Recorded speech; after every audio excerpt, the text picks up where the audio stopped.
entrando. Só dar uma dica. Estamos entrando.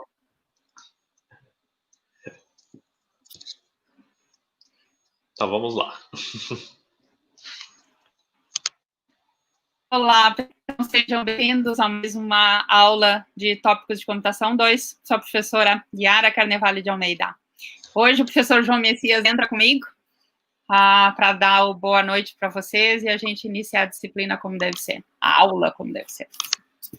Legal, pessoal, boa noite, sejam todos bem-vindos aí à nossa quarta aula da disciplina de Tópicos em Computação 2. Eu queria passar aí algumas informações importantes para vocês, tá? Antes da gente prosseguir com a aula da professora Yara.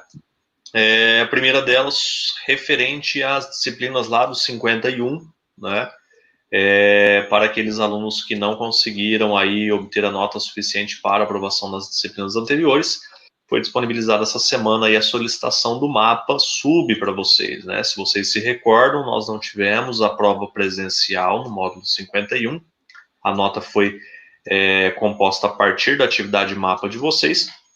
E para quem não conseguiu, né, a nota suficiente aí para aprovação, está aberta aí a solicitação do mapa SUB para vocês. Tá? Então, quem estiver nessa condição aí, nessa situação, acessa lá o ambiente, faça a solicitação, vai ser disponibilizada essa atividade para você fazer ela dentro aí do seu estúdio, tá? Para que você possa tentar recuperar a disciplina do módulo 51, né? Inclusive, a gente teve aí a disciplina da professora Yara, né? Design de interação. Então, quem tiver tido algum tipo de problema aí, fica essa oportunidade, fica esse lembrete aí. Acessa lá, confere lá as informações que nós temos no estúdio. Ok, pessoal? Sobre a atividade mapa dessa disciplina, alguns alunos têm nos procurado perguntando assim, professor, mas eu preciso trabalhar com o código em Java. Sim, pessoal, porque na verdade a proposta que a professora fez ali, o código, ele é um código que ele está em Java, tá? Nós já tivemos aí no decorrer do curso disciplinas que abordam a linguagem, mas assim, você não precisa ter o aprofundamento na linguagem Java para resolver aquele exercício, aquela atividade, tá? Ali a professora ela dá o código para vocês, o que vocês têm que fazer é uma otimização daquele código. Então, assim, não precisa ficar, né, com aquele, professor, mas eu tenho que programar em Java, eu tenho que saber não, assim, claro que é interessante você trazer um pouquinho daquilo que você aprendeu na disciplina lá de programação, onde você viu Java, tá? Mas lembre-se que a professora já deu o código para vocês e o que vocês têm que fazer é a otimização desse código, né? Refatorar ele de uma forma que você entenda que esse código fique mais, vamos dizer assim, mais fluido ali, mais organizado e também mais eficiente ali na sua execução. Acho que a professora quer complementar o que eu estava falando. Exatamente. Bom, uma coisa, pessoal, hoje eu estou um bocadinho aflita da garganta, então se eu tomar água, eu peço desculpas para vocês, até para aliviar um pouquinho. Mas, sim, complementando o que o João falou, né, vocês não precisam se preocupar, porque o objetivo ali, na realidade, é refatoração. A gente vai ter ainda uma aula sobre isso, então eu vou trabalhar um pouco mais com vocês sobre refatoração. Tem um estudo de caso que vocês podem assistir, né, que já fala sobre isso, da refatoração, e vai ser dado, ou melhor, já foi dado para vocês um passo a passo, cuidado que vocês têm que ter. Então, primeiro é muito tranquilo, a parte ali da indentação, né? Eu não me lembro agora se foi no segundo ou no terceiro passo que eu dei, que eu pedi para vocês inserirem uma funcionalidade nova. Eu tive cuidado de procurar na internet. Então, é algo que já existe, é mais ou menos padronizado, que é para conseguir calcular a idade da pessoa. Então, existem já soluções para isso, né? A questão é vocês pegarem aquela solução, inserirem no código, e o grande objetivo aqui é realmente fazer vocês refletir, porque isso aqui é uma atitude que normalmente acontece nos ambientes de programação. Já existe um programa pronto, né? Vem uma nova demanda, vem uma nova necessidade, a tendência é procura para aquela solução, joga no código, reza e entrega.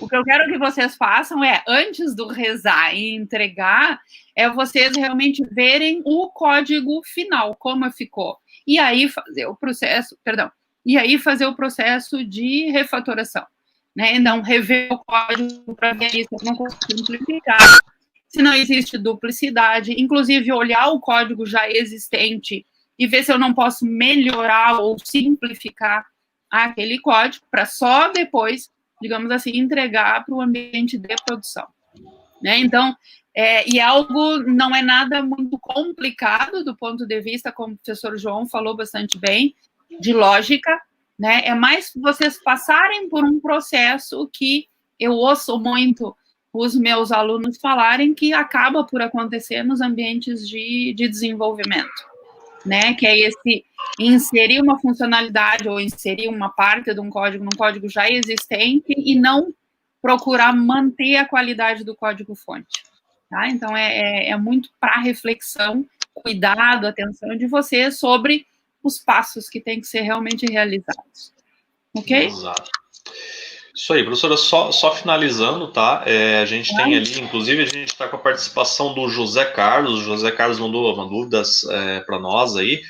Eu não vou colocar a dúvida aqui, tá, José? Que eu não lembro detalhadamente o que estava ali na dúvida, mas eu me lembro, assim, do feedback, que eu acredito que é uma situação que vai ser comum para vários outros colegas, que é assim, você vai se deparar num momento dentro desse código que você vai refletir o seguinte: qual caminho eu devo seguir? Será que eu posso fazer esse ajuste? Eu não, né? Eu incremento isso, eu não incremento aquilo e tal. O que você tem que pensar na otimização desse código? Se ele vai tornar esse código um pouco mais, vamos dizer assim, visualmente organizado, tá? E pensar também na eficiência da execução desse código. Como que aquela função, às vezes, que você está otimizando, aquele detalhe que você está ajustando, será que aquilo ali vai tornar, né, vamos dizer assim, o processamento desse algoritmo mais rápido, mais eficiente, enfim. Então, assim, pense nesses detalhes, né? E também, principalmente, na organização desse código, né? Ele é um código que está visualmente fluido ali, que você consegue se encontrar facilmente nele, tudo mais. Tudo isso você tem que colocar na balança. E aí realmente fica a seu critério essa decisão, esse poder de decisão em relação a isso. É você analisar todo esse código e ver o que realmente é importante você ajustar ou não dentro dele, dentro da proposta que a gente tem ali para atividade, tá? Então, em alguns momentos, não é que você vai estar no escuro, mas você, como, né, um futuro engenheiro de software, aí você vai ter que tomar essa decisão enquanto a otimização do código, ok? Professor, eu acho que por enquanto era isso, eu vou ficar aqui nos bastidores novamente, não vou tomar muito tempo da sua aula, ok? Opa, perdão. Joia. E qualquer dúvida eu estou à disposição. Desculpa, voltando aqui. Então tá. Não sei se cortou ali, mas assim, pessoal, eu vou ficar aqui nos bastidores, tá? Acompanhando vocês aí no chat. Qualquer dúvida eu fico à disposição aí de vocês. Até mais. Tá. Até mais. Pronto, agora sim, agora eu posso... É muito legal aqui a parte da usabilidade desse... fazer a troca e iteração. Bom, então é assim, pessoal, eu não sei se vocês assistiram o vídeo, então, relacionado às métricas, e aí eu gostaria de sanar dúvidas que vocês possam ter com o que eu apresentei, e principalmente os exercícios que eu deixei para vocês. Alguma dúvida com relação? Vamos lá, cadê o pessoal do 4º ano aí do curso? Vamos aparecer, pessoal. Não, eu tenho um monte de boa noite aqui, mas agora eu quero do tipo, professora, eu gostaria de enxergar. Então, eu vou fazer assim, eu já tentando, deixa eu ver se certo fez. Peraí, vou fazer assim. Melhor. Ok. Vou colocar vocês assim. Então, esse aqui foi o código que eu deixei lá no slide para vocês trabalharem. Peço desculpa. Então, lá no código, o que acontece? Era para a gente poder fazer, então, a construção do grafo de fluxo de controle, certo? Então, eu só copiei lá o código do slide. Então, o primeiro ponto aqui que é importante é a gente identificar os nós, né? Então, eu comecei aqui em que vocês têm que ter bem em mente que isso aqui, então, é uma instrução Deixa eu ver aqui se funciona. Perdão, não, isso aqui não funciona muito bem. Mas então, esta parte aqui, por onde eu estou passando o cursor, então, ela é uma condição. Por ser uma condição por si só, então, ela é um nó. A mesma situação acontece aqui com relação à segunda condição dentro do if, né? Então, eu tenho um outro nó lá para o meu grafo de fluxo de controle, em que, se essa condição for verdadeira, então, o que eu vou executar aqui vai ser, então, o return, né, indicando que o triângulo é equilátero. Marcando aqui, deixa eu... Eu tenho, então, na sequência, um quarto nó. Só vou modificar aqui, que é uma outra uma outra condição, né? Marcando aqui de novo. Opa! Peço desculpa. Ctrl C, Ctrl V, só criando aqui de novo, né? Então, eu tenho aqui o meu quinto nó, em que o quinto nó vai ser, se a condição for verdadeira, então, agora, o que eu vou executar aqui vai ser o retornar indicando que ele é escaleno. E tenho mais um nó aqui, que é, se a condição for falsa, eu vou, então, retornar o isósceles, ok? Olhando aqui, eu tenho mais algum nó. Eu vou voltar ali agora para os slides. Gostaria que vocês me dissessem se eu tenho mais algum nó para identificar nesse grafo de fluxo de controle. Boa. Ricardo Tavares. Fiquei em dúvida se cada condição do if é um ponto do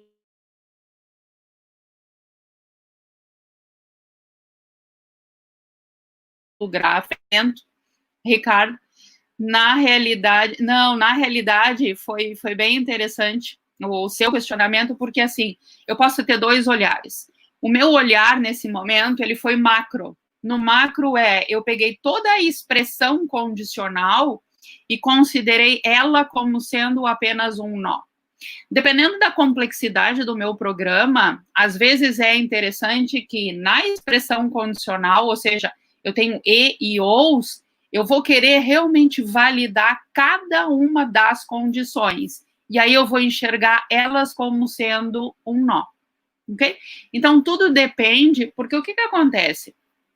Toda a construção do grafo de fluxo de controle vai servir para eu calcular depois a complexidade ciclomática, né? Então, dependendo da situação que eu tenho, e aí eu sempre me coloco aqui na situação dos sistemas críticos, né? Dependendo da situação dos sistemas críticos, eu conseguir realmente validar que na minha expressão todas as condições que lá estão corretas, funcionam como deve ser, então eu vou ter uma visão micro, e aí eu vou enxergar cada expressão, de novo, como sendo um nó. Se a complexidade não é tão alta, então eu posso enxergar a expressão toda como sendo um nó. Ok? Não sei se eu me fiz entender. Ricardo, se conseguiu esclarecer o seu comentário.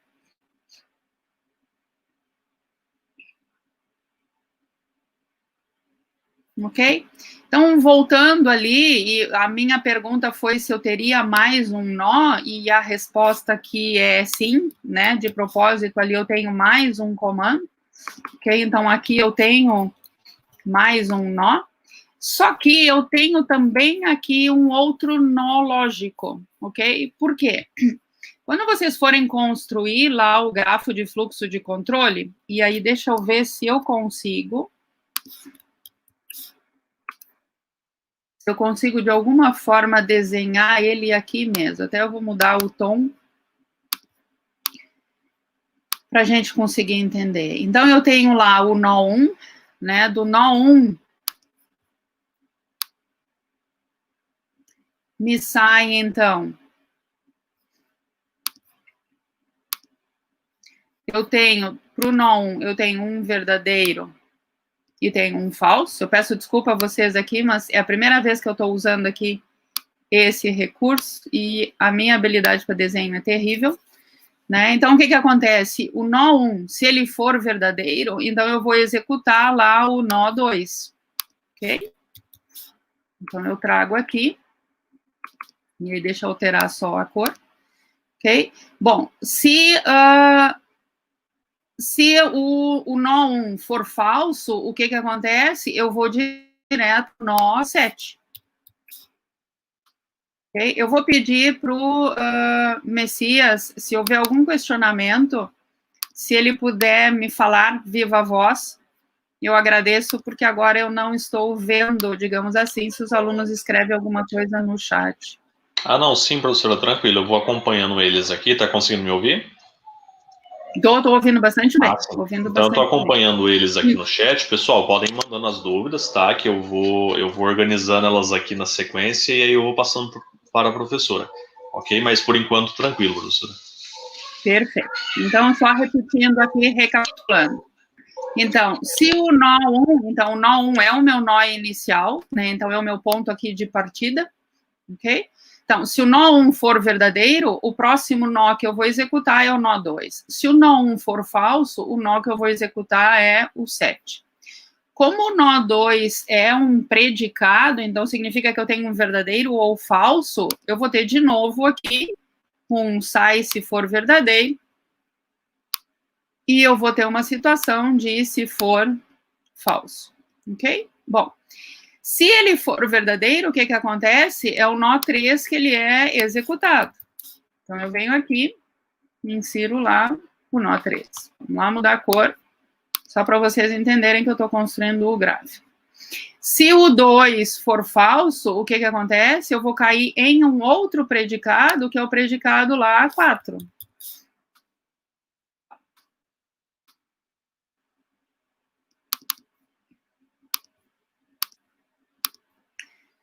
Bom, e agora vamos avaliar. Se esse nó, ok, o 4 é um predicado, como é predicado, eu tenho de novo um verdadeiro e um falso. Então, tenho aqui o verdadeiro e tenho o falso. Se o 4 for verdadeiro, o que acontece? Eu vou, então, executar. Opa!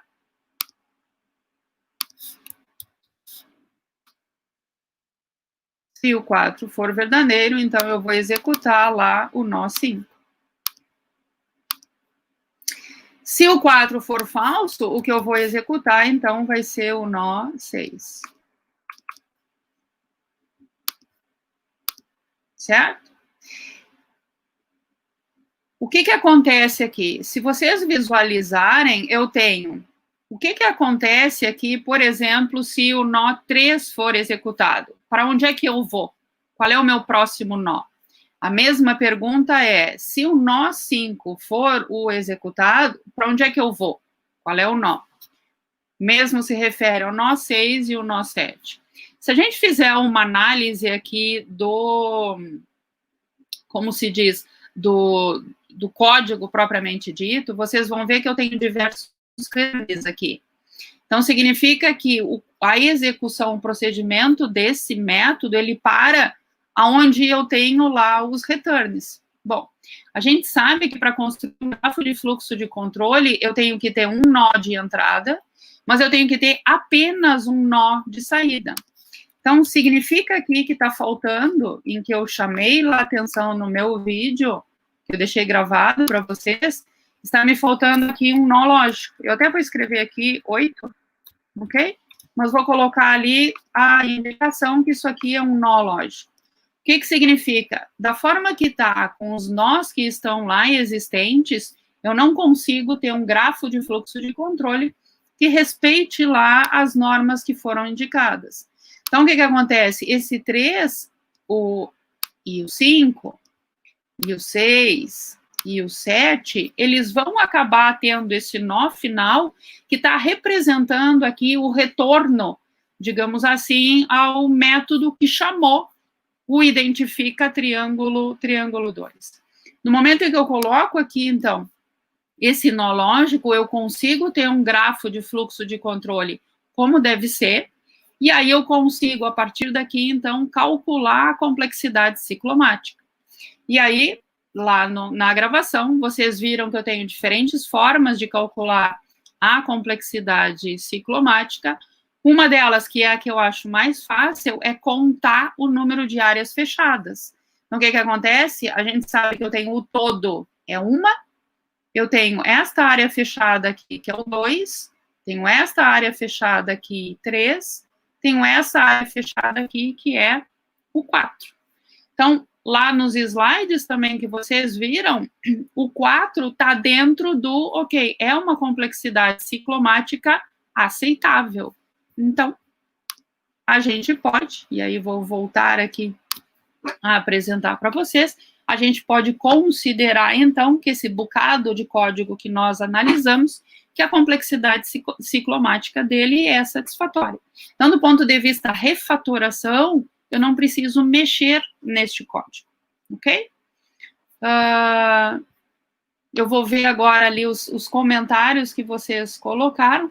Eu não entendi só o comentário do Augusto Gus. Ah, tá, ok. Indicando lá que no nódo 3, não, Augusto, tudo bem. Você está me dizendo, e aí eu vou tentar aqui, deixa eu ver aqui. Ok, vou aumentar aqui e vou ficar um pouco menor. O que vocês podem enxergar aqui? Eu não vou do 3 para o 7, nem do 5 para o 7, nem do 6 para o 7, porque o que acontece?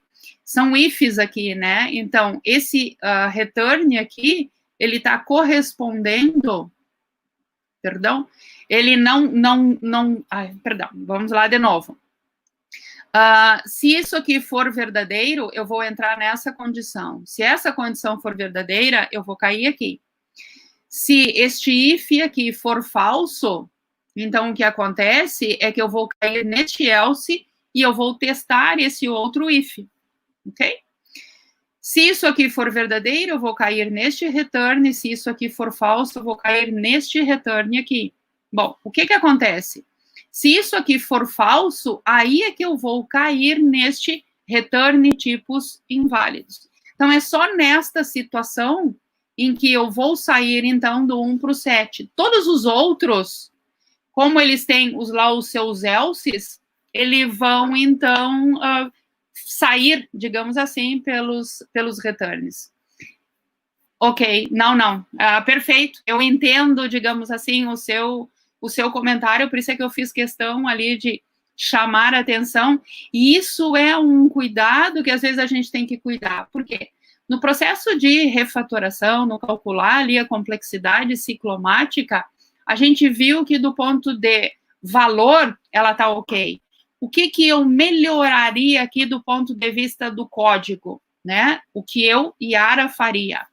Eu tiraria ali os returns, eu teria uma variável que receberia o resultado, então, ou ela recebe o equilátero, ou ela recebe o isósceles, ou ela recebe, o equilátero, o escaleno, o isósceles, ou recebe o inválido, e eu teria lá no finalzinho só um return, e aí o valor da variável, ok?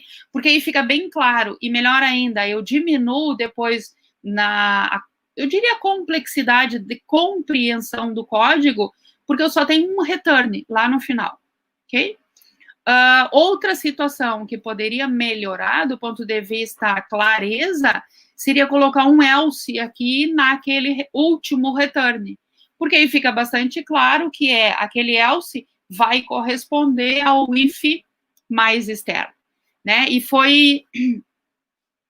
é provável, deixa-me cá ver aqui, com relação à indentação, no 4, sim, ficaria melhor se tivesse um else if e ele tivesse todo na mesma linha, é verdade. Simplifica e clarifica um pouco mais.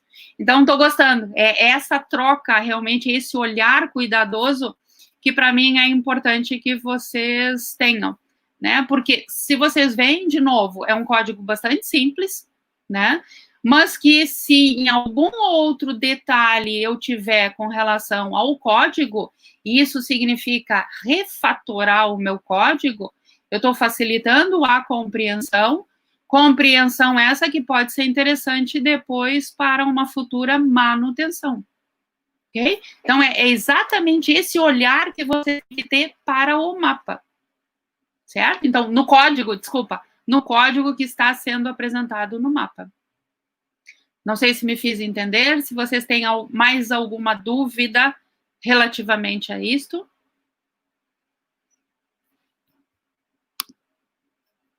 Conseguiram, então? O que eu acho, pessoal? De novo, vocês, a partir, digamos assim, deste pequeno exemplo feito, eu gostaria que vocês tivessem, então, um olhar ou um reolhar sobre o que a gente entrega, o que nós entregamos enquanto mapa para vocês, do ponto de vista código, né? E, por exemplo, verifiquem, ok, como é que está a complexidade ciclomática daquele código, né? Se a complexidade ciclomática for alta ou próximo de o código tem que ser revisto, então revejam o código do onde é que eu consigo simplificá-lo. Aqui eu disse para vocês, para mim, uma simplificação seria: tira o return, insere uma variável essa que vai receber os diferentes valores ali do equilátero, do escaleno, do isósceles ou até mesmo do inválido, e eu ponho um return só lá no finalzinho. Ok? Alguma dúvida mais que eu possa esclarecer? Ok? Então, pessoal, essa é a minha contribuição, né, na nossa live aqui, que é trazer a solução do exercício para vocês e fazerem vocês refletir no que diz respeito ao mapa. Ok? Então, fiquem bem, continuem se cuidando. Um momentinho, o professor João Saia está solicitando. Perdão, oi, professora, não esquece da gente aqui com a nossa enquete, pessoal. A professora vai disponibilizar aí. Eu já até mandei ali, eu não sei se a professora consegue liberar para eles. É só liberar ali o link para eles. E aí eu vou pedir a participação de vocês, tá, pessoal? A gente é meio clichê falar isso, né? Mas esse feedback de vocês é importante para nós, tá? Isso é muito importante mesmo, para que a gente possa ter uma dimensão de como que vocês estão tendo essa percepção, não somente da live, tá? Mas também da aula que a professora produziu e que foi disponibilizada para vocês. Então, dê o feedback de vocês para nós lá, que é bem importante mesmo, tá? Não sei se a professora conseguiu colocar e liberar o link. Não, eu pediria, se você não se importa, se puder colocar no chat privado, aí eu consigo. Vamos sim, deixa eu colocar porque aqui. Eu não estou com isso já, eu vou publicitar agora. Então, é isso aí, pessoal. Participem, deixe lá a contribuição de vocês referente à nossa aula de hoje. E, como eu falei lá no início, dúvidas, questionamentos, nos procurem na mediação. Eu e a professora Yara, a gente tem conversado bastante sobre a disciplina. Então, qualquer alinhamento que a gente precisar fazer, qualquer questionamento que vocês tiverem, a gente vai estar aqui à disposição para conversar e dar esse feedback para vocês. Ok? Claro que dentro do possível também dá proposta da disciplina, né? Como eu costumo falar. Às vezes a gente não pode avançar muito no feedback, senão a gente acaba meio que invalidando aí a atividade. Então, assim, a gente vai até onde a gente entende que é possível, tá? E dando subsídios que são necessários aí para vocês realizarem as atividades e tudo mais, ok? Um grande abraço a todos, agradeço aí pela participação, tá, do pessoal que tem nos acompanhado, e até a próxima semana. Professora Yara, um grande abraço, até mais. Abraço, então. Tchau, pessoal. Então, qualquer coisa, estamos à disposição, tá bem? Fiquem bem. Tchau.